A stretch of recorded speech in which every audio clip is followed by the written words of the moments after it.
Olá, bem-vindos ao canal Anatomia Descomplicada. E a nossa aula é sobre o sistema reprodutor masculino. Logo, logo também estará aqui no canal o reprodutor feminino. E se você ainda não é inscrito no canal, não deixe de se inscrever, gente, porque assim, quando você se inscreve e aciona a sinetinha, assim que eu postar o vídeo, você recebe. Deixa aquele like se você já gostou do tema desse vídeo e tem gostado dos vídeos que eu tenho feito. Compartilhe e deixe na descrição aqui algo que você queira comentar sobre esse vídeo ou vídeos que você queira que eu faça para vocês. Eu sou a professora Aliciane Yoshimori e sejam muito bem-vindos à nossa aula sobre sistema reprodutor masculino. E solta a vinheta!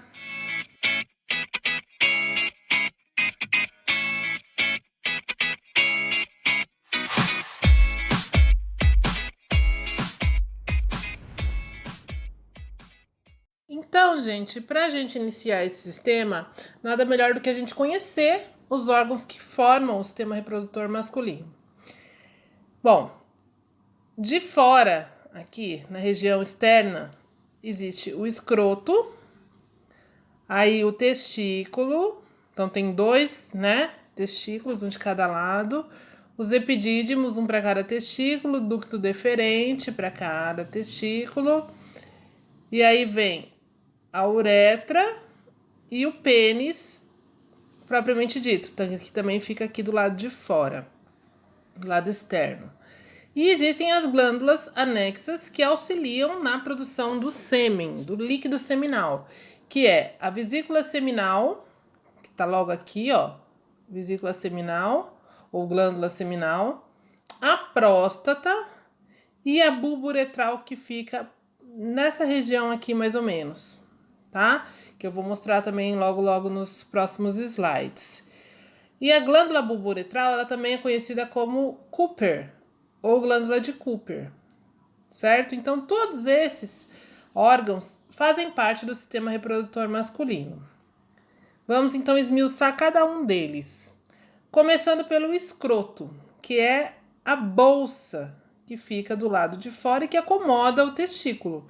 Então, é chamado de escroto ou bolsa escrotal, como você achar melhor, certo? Então, o que eu tenho dentro do escroto? Eu não, né? Os homens. O que os homens têm dentro do escroto? O testículo, aqui o testículo, epidídimo, tem ali vasos sanguíneos, nervos, o início do ducto deferente. Então, acomoda todas essas estruturas aqui dentro, certo? Então, ele fica do lado de fora da cavidade pélvica, é uma bolsa músculo-cutânea, então ele tem um músculo ali presente, que é o músculo dartus, que fica bem aqui, ó, nessa região, o músculo dartus, e que é um músculo que ajuda numa coisa muito legal que faz com que o sistema reprodutor masculino seja externo, diferente do da mulher, né? Por que o sistema reprodutor do homem, grande parte dele está do lado de fora? Porque aqui nos testículos é onde é formado os espermatozoides. Porém, os espermatozoides, eles não podem ficar na mesma temperatura corporal de todos os outros órgãos, que seria uma média de 36,5 a 37 graus, né? Isso é uma temperatura muito quente para a produção deles. A gente já vai falar mais sobre isso. Mas eles não podem, então eles têm que ficar pro lado de fora do corpo, protegidos por essa bolsa, que faz com que esse órgão que faz com que essa temperatura corporal fique em torno de 1 a 3 graus abaixo da temperatura normal do corpo. Por quê? Porque assim eles conseguem fazer a espermatogênese, que é a produção do espermatozoide, e manter eles ali por um certo período, sem que eles morram, tá? E aí esse músculo dartus, juntamente com o cremaster, que é do testículo, que a gente também já vai ver, eles têm uma característica muito legal, que é enrugar quando está frio. Então, quando a gente tem um período de frio, o que ele faz? Ele aproxima o testículo para próximo do corpo, para dar aquela aquecidinha marota nos espermatozoides, né? Para que não fique uma temperatura muito abaixo dessas de 1 a 3 graus. Então ela se enruga e esse enrugar do testículo faz com que essa pele fique um pouco mais espessa e impeça com que dissipe calor dali de dentro, tá? Então tem essa característica bem legal em relação ao período de frio, tá? E aí eu não perco calor quando ela fica bem enrugadinha. Já no calor, o que acontece com esse músculo? Ele relaxa para deixar o escroto, o escroto fica mais flácido, mais frouxo, e aí os testículos ficam mais pendentes, né? Aumentando a superfície de pele. Para quê? Tudo para refrigerar os testículos, para que ele sue e refrigere aquela região, tá? E aí ele age então fazendo essa termorregulação que a gente chama de enrugar no frio e dar aquela relaxada no verão, tá? Ele é dividido, ele aqui dentro, ele tem o septo do escroto que separa, aqui ó, vamos lá, tá aqui. Aqui a gente tá vendo a RAF, né, que é a parte externa do septo do escroto. Então, internamente, existe um septo que separa um testículo do outro. Então, eles não estão assim, grudadinhos um no outro. Eu tenho um septo ali dentro que os separam, tá? E aí, do lado de fora, a gente observa uma linha que existe ali, né? Embaixo do pênis. Que bem embaixo do pênis aqui é a RAF do pênis e embaixo aqui do escroto é a RAF do escroto. É uma linha mediana que existe nessa região. E a parte interna aqui do escroto é o septo do escroto. Tudo bem? Vamos para a próxima. Testículos. Então, testículos tem bastante coisa para a gente conversar sobre ele. Primeiro vamos ver a parte anatômica dele. Então, ele tá contido dentro do escroto, que a gente acabou de falar, que é o saquinho. Então, ele tá lá dentro. Ah, aqui, ó, que legal. O septo, tá vendo? Separando um escroto do outro. Um testículo do outro. Então, fica contido dentro do escroto. Cada testículo tem, em média, 2,5 cm de largura por 4 de comprimento. E tem aquele músculo que eu conversei com vocês, que é o músculo cremaster, ó. Então, o darto está aqui. Vamos aqui para essa figura que é melhor, ó.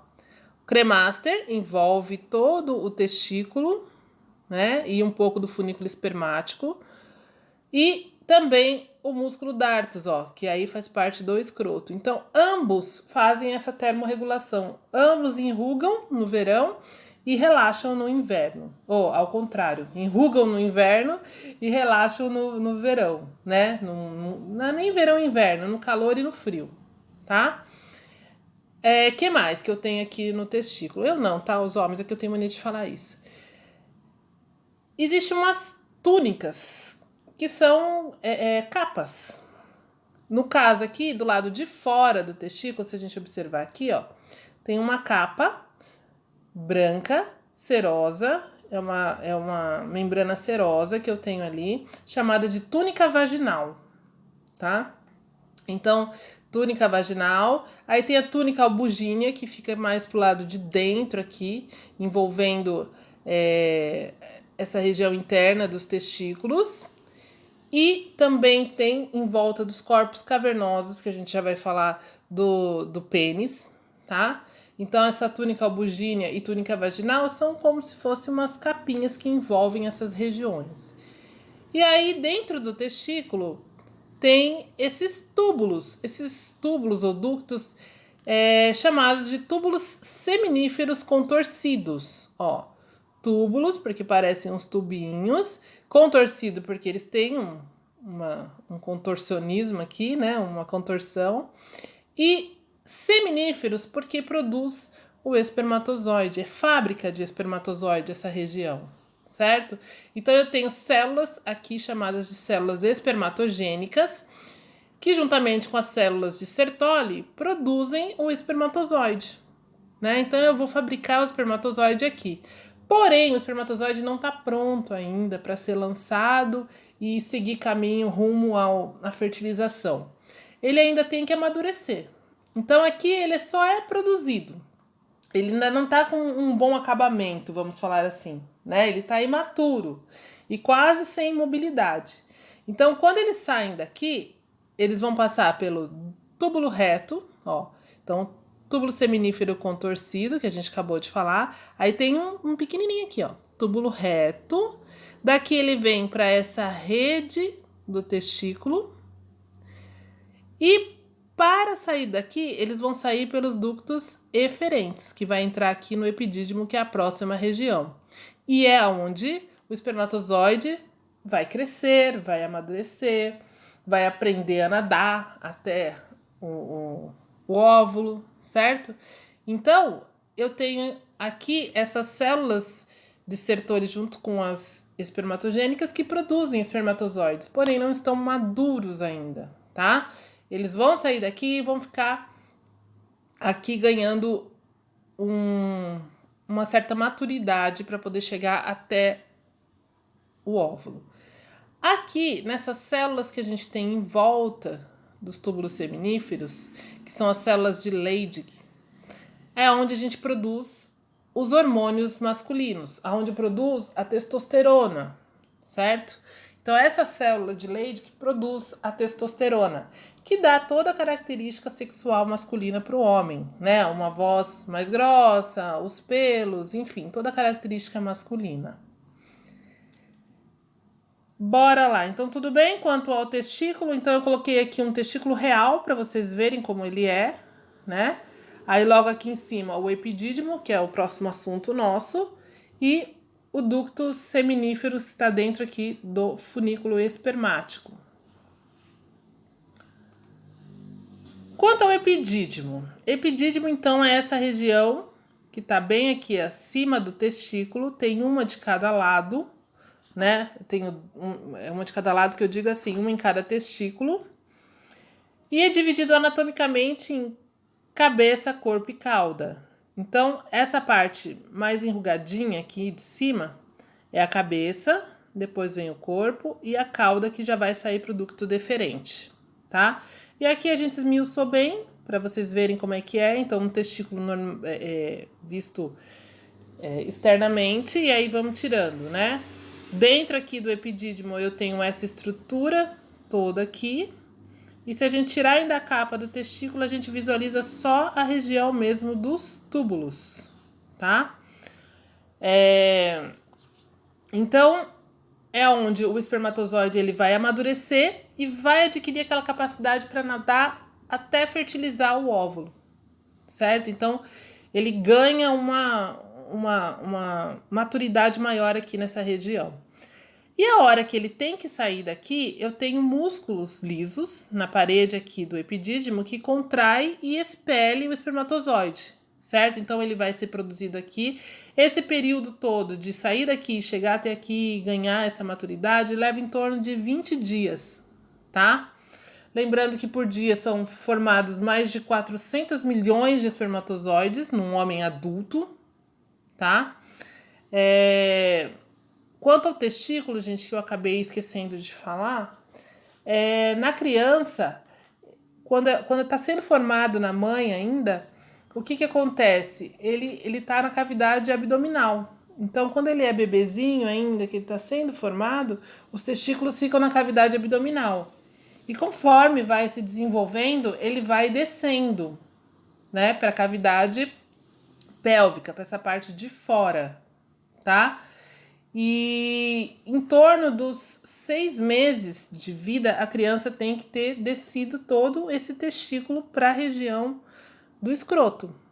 Do contrário, se não tiver ali, se ele não tiver descido, aí tem que fazer uma cirurgia para resolver esse probleminha, tá? Então, até os 6 meses de idade, o testículo tem que ter descido. Tudo bem? E quanto a esses espermatozoides? Vamos lá, vamos conversar sobre eles. Então, eu falei que existem em torno de 400 milhões sendo produzidos por dia e que leva mais ou menos 20 dias para ele ganhar essa maturidade toda aqui. E aí existem apenas 2 caminhos a se tomar desses espermatozoides. Ou ele vai ser ejaculado durante uma ereção, né? Então, ele vai sair daqui, então vai ser contrair essa musculatura e ele vai ser expulso dessa região, ou se ele não, ele pode ficar até por meses ali, tá? Paradinho ali no epidídimo. Mas se ele não for ejaculado, ele vai ser destruído e reabsorvido pelas células epiteliais do ducto do epidídimo, tá? Então eu tenho células aqui que fazem a fagocitose, que destroem esse espermatozoide e reabsorve, tá? E aí, então são essas duas formas, ou ele vai sair numa ejaculação, ou ele vai ser reabsorvido por essas células epiteliais. E aí, ó, nessa região já subindo, né, saindo do epidídimo, tem o funículo espermático, que é o nome dado a essa estrutura que fica logo na parte superior do epidídimo. Então, o funículo nada mais é do que uma região, um tecido que circunda artérias, veias, vasos linfáticos, nervos, o próprio ducto deferente, que é o assunto do nosso próximo slide. Então, eu tenho algumas estruturas que estão passando aqui dentro, certo? E é isso, gente. Então, o epidídimo vai dar aquela maturidade para o espermatozoide. Já no ducto deferente, são dois, como eu já havia dito. Eles saem do epidídimo aqui, então tem o epidídimo, cabeça, corpo e cauda. Quando ele contrai a musculatura lisa aqui, o epidídimo, ele já manda para dentro do ducto deferente. Então, o ducto deferente nada mais vai fazer do que transportar o espermatozoide. Essa é a função dele, né? Ele transporta o espermatozoide durante a ejaculação. Então, temos dois tubos que saem dessas caudas do epidídimo e circunda a bexiga. Então, ele sobe sentido bexiga aqui, ó. Em volta, ele vai dar a volta na bexiga e vai até a parte posterior dele, aonde ele vai desembocar próximo da vesícula seminal aqui, ó, tá? Então, porém, na sua extremidade distal, ó, ele forma o que a gente chama de ampola, tá? Então, bem aqui no final existe a ampola do ducto deferente, que junto com o da vesícula vai formar o ducto ejaculatório, que também já vamos falar sobre ele, tá? Ele tem aproximadamente 45 centímetros de comprimento e tem essa função de apenas transportar, então, o espermatozoide. Quanto à glândula seminal, agora a gente vai... Até então a gente tinha a presença apenas do espermatozoide. Agora precisamos começar a juntar aquele líquido seminal que sai durante a ejaculação. Então, na glândula seminal, que é essa glândula que tem aqui atrás da bexiga, então isso aqui é uma bexiga. Essa parte que está, esse caninho que está chegando aqui é o ducto deferente, que forma a ampola dele, que acabamos de falar.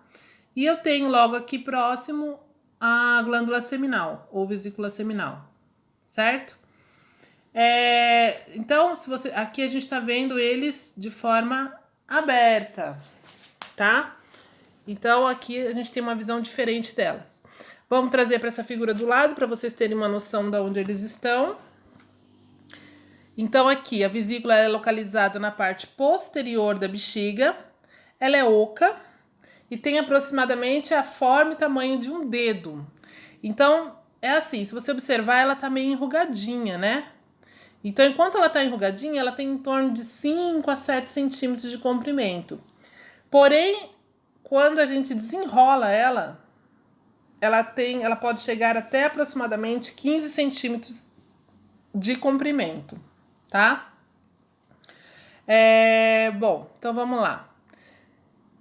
Já falei sobre isso aqui. E ela tem, ó, sua mucosa envolvida por uma espessa camada de músculo liso que se contrai durante a ejaculação para poder esvaziar toda essa glândula. Então, a hora que eu preciso ejacular, o homem, a hora que precisa ser ejaculado, essa musculatura interna aqui dele contrai e expulsa todo o líquido aqui, a ponto de esvaziar toda ela, certo? Esse líquido compõe 60% do líquido seminal. Então, eu tenho aqui nesse líquido frutose, que é açúcar, né? E outros nutrientes que vão alimentar esse espermatozoide em sua jornada, então vão dar aquela energia para ele, certo? O que mais existe aqui? As prostaglandinas, que estimulam a contração do útero. Que mais? Substâncias que suprimem a resposta imune contra o sêmen nas mulheres, então para que não haja uma destruição dessa célula ali, né? Para que o corpo da mulher não entenda que aquilo ali é uma célula errada, uma célula ruim e destrua, tem substâncias que ajudam a suprimir essa resposta imune, tá? Que mais? Essa estimulação da contração do útero serve para ajudar a mover o espermatozoide até o sistema reprodutor feminino, né? Então, quando entra ali dentro quando entra dentro, é ótimo. Quando entra na mulher, essas prostaglandinas ajudam nessa contração do útero para que leve o espermatozoide ao encontro do óvulo, tá? Substâncias que ajudam a melhorar a motilidade do espermatozoide e enzimas que coagulam esse sêmen ejaculado na vagina e depois faz com que eles se liquefaçam, né? Para que o espermatozoide possa nadar bonitinho até chegar aonde tem que chegar lá, que é no óvulo, para poder fazer a fecundação. Esse fluido seminal que a gente está falando, todo esse conteúdo, além de tudo isso, contém também um pigmento amarelo, que emite fluorescência, que é aquele que é utilizado sob luz ultravioleta, para poder saber, em casos de estupro, essas coisas, se tem como saber se tem presença ali de sêmen naquela região, por conta desse pigmento amarelo que também está aqui dentro desse fluido viscoso. Tudo bem? Então, a glândula seminal, gente, tem 60% do líquido seminal. E aí, o ducto ejaculatório, então, que é aquele que se abre logo depois da ampola deferente e aqui vamos trazer para cá, ó, vesícula seminal, sai aqui no ducto ejaculatório, e aqui não está mostrando, né, que legal, aqui, ó, o ducto deferente, abrindo-se na ampola do ducto deferente e saindo aqui no ducto ejaculatório. Então, o ducto ejaculatório nada mais é do que também um caminho, onde vai passar, onde vai se juntar o espermatozoide com esse líquido, tá? Então, ele fica dentro da próstata e se abre nessa parte prostática da uretra, que a gente já vai conversar também sobre essa parte prostática, tá? Então, aqui eu tenho a junção dos dois, do espermatozoide com o momento em que eles se encontram, ó. A vesícula tá aqui e a ampola tá aqui. Então, o espermatozoide tá vindo por aqui e o líquido tá vindo por aqui. Então, eles se encontram aqui para poder sair, né? Vai ainda se juntar com o líquido que tem aqui na próstata, que é o próximo assunto nosso. Então, eu tenho mais 10 a 30% de líquido seminal sendo produzido na próstata. A próstata tem um tamanho e forma de uma castanha e pesa aproximadamente 20 gramas. Circunda a primeira parte da uretra, né? Então, ela tá na primeira parte da uretra aqui. Então, saiu da bexiga aqui, ó, já tem a uretra, que é toda essa parte aqui. Então, ela tá bem abaixo da bexiga e circundando a primeira parte da uretra, tá? Qual é a função da próstata? Então, ela vai juntar mais um pouco daquele líquido seminal que a gente conversou anteriormente e ela secreta um fluido claro, que tem uma certa alcalinidade nesse fluido, em torno de 7,29 de pH. Para que ele tem esse pH em torno mais alcalino? Para poder, como eu posso dizer, neutralizar a acidez do trato vaginal. Para neutralizar, sabe, a mulher tem um certo pH ali dentro também, uma certa acidez na região vaginal. Então, a hora que o espermatozoide ele é lançado na vagina da mulher, esse líquido que tem essa alcalinidade faz com que eu neutralize essa região e o espermatozoide consiga passar sem que ele morra por conta da acidez que está ali presente, tá? Que mais? O resto do fluido seminal é produzido pelas duas vesículas seminais. A alcalinidade do fluido seminal provocada pela elevada presença do antígeno prostático, olha aqui, ó, o PSA, que é aquele exame que se faz para saber se tem câncer na próstata. Então, eu até coloquei aqui um exame de próstata para vocês verem como é que é feito, né? Então, esse exame é um exame de toque. O médico vai tocar a próstata para sentir tamanho, textura, certo? E ele fica com o dedo ali em torno dos 10 a 20 segundos analisando essa próstata, tá? E também existe o exame do PSA, que é esse antígeno prostático, que está presente também nesse líquido, tá? Que também ajuda no diagnóstico do câncer, tá? Bom, então todo esse líquido ajuda também na nutrição do espermatozoide, né? Para que ele consiga sobreviver. E dá aquela energia também para o espermatozoide, tá? Então vamos lá. Todo esse líquido, então, vai se juntar ao espermatozoide e formar o líquido seminal total. E logo abaixo aqui, ó, existe a glândula bulbo-uretral, que é bem pequenininha, ó. Então, se a gente for ver as glândulas anexas, elas estão bem próximas, ó. A vesícula seminal aqui, a próstata aqui e, por último, a glândula bulbo-uretral ou de Cooper. Ela tem o tamanho de uma ervilha, ela é bem pequenininha, está lateral à uretra, aqui, tá? E é responsável por 5% do líquido seminal. Então, ele secreta um fluido pré-ejaculatório. Sabe aquele líquido que sai do pênis, um líquido clarinho que sai antes da ejaculação? Aquela secreção transparente? Então, ela é lançada aqui na uretra do homem para neutralizar os traços de urina, né? Porque como o sistema reprodutor masculino utiliza o mesmo caminho do sistema reprodutor, do sistema urinário, perdão. Então, a uretra masculina é utilizada tanto para o sistema reprodutor, para a passagem do espermatozoide, quanto do urinário para a passagem da urina. Eu preciso dar uma neutralizada nessa região aqui.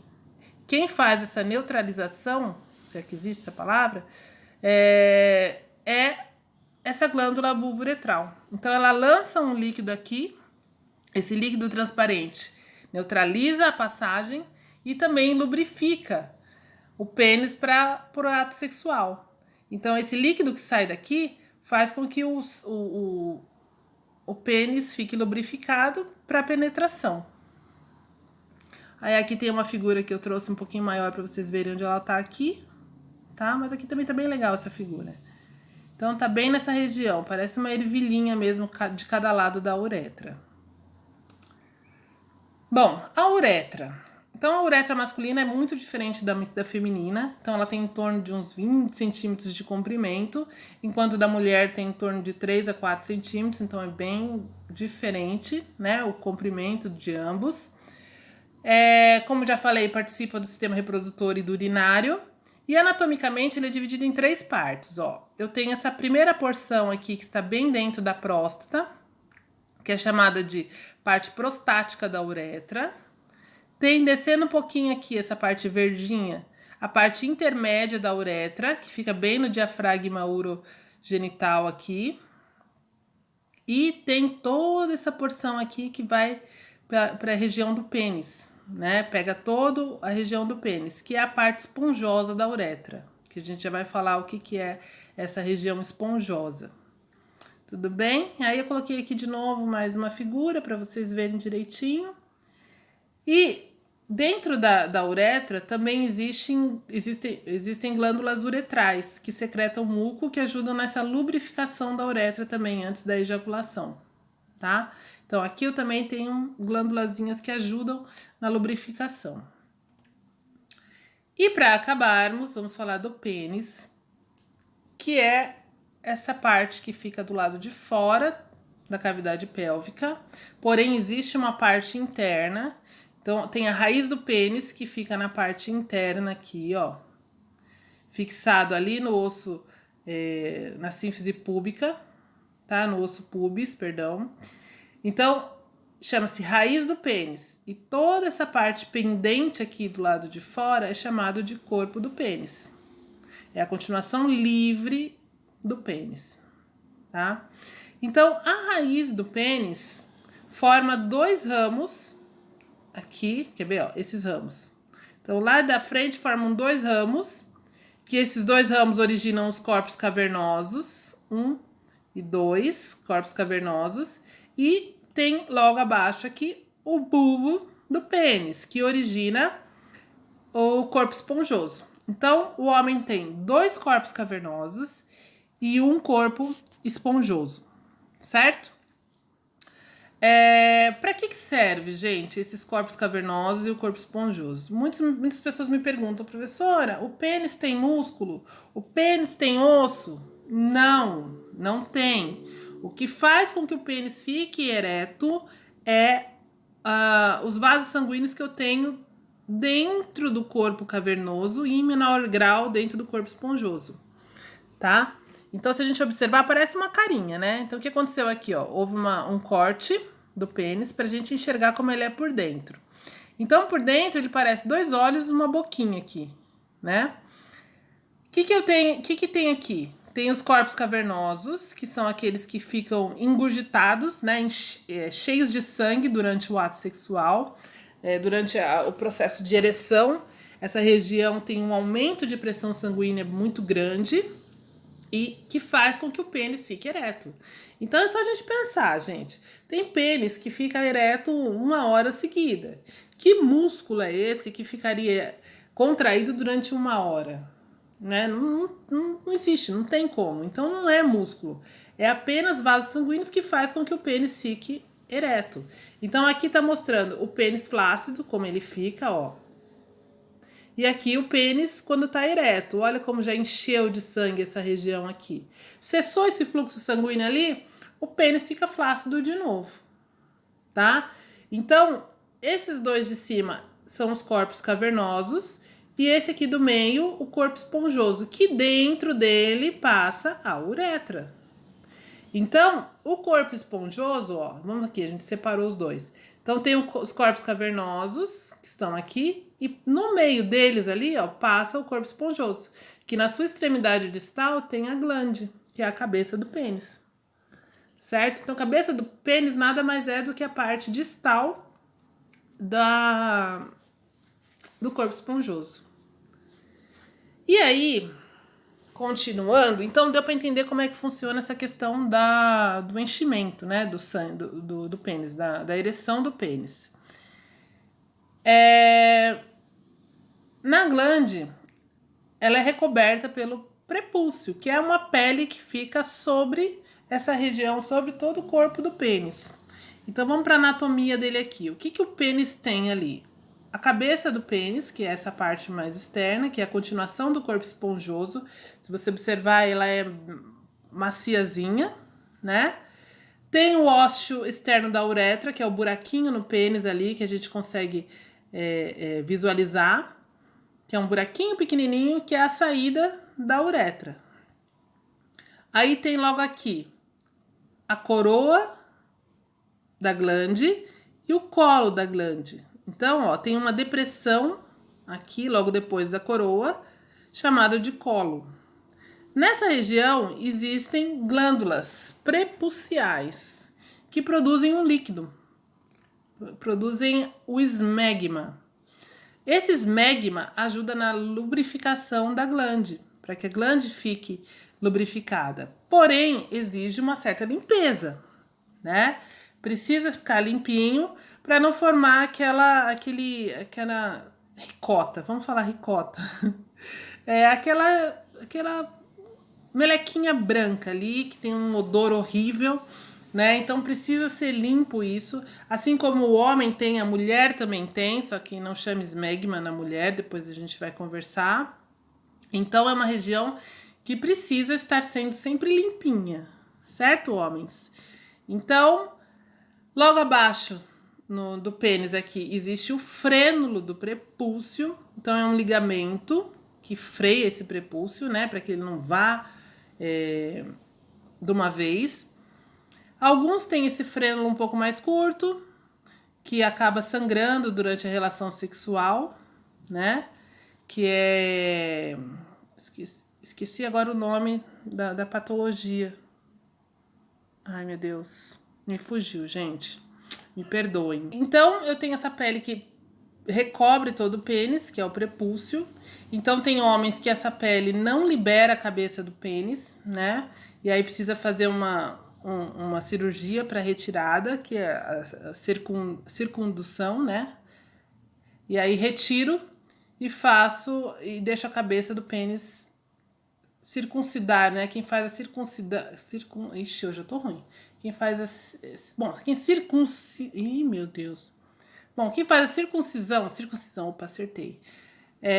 Faz esse corte, tira e deixa sempre a cabeça do pênis aparente, tá? Bom, gente, eu acho que era isso que eu tinha para falar para vocês. Falamos sobre tudo.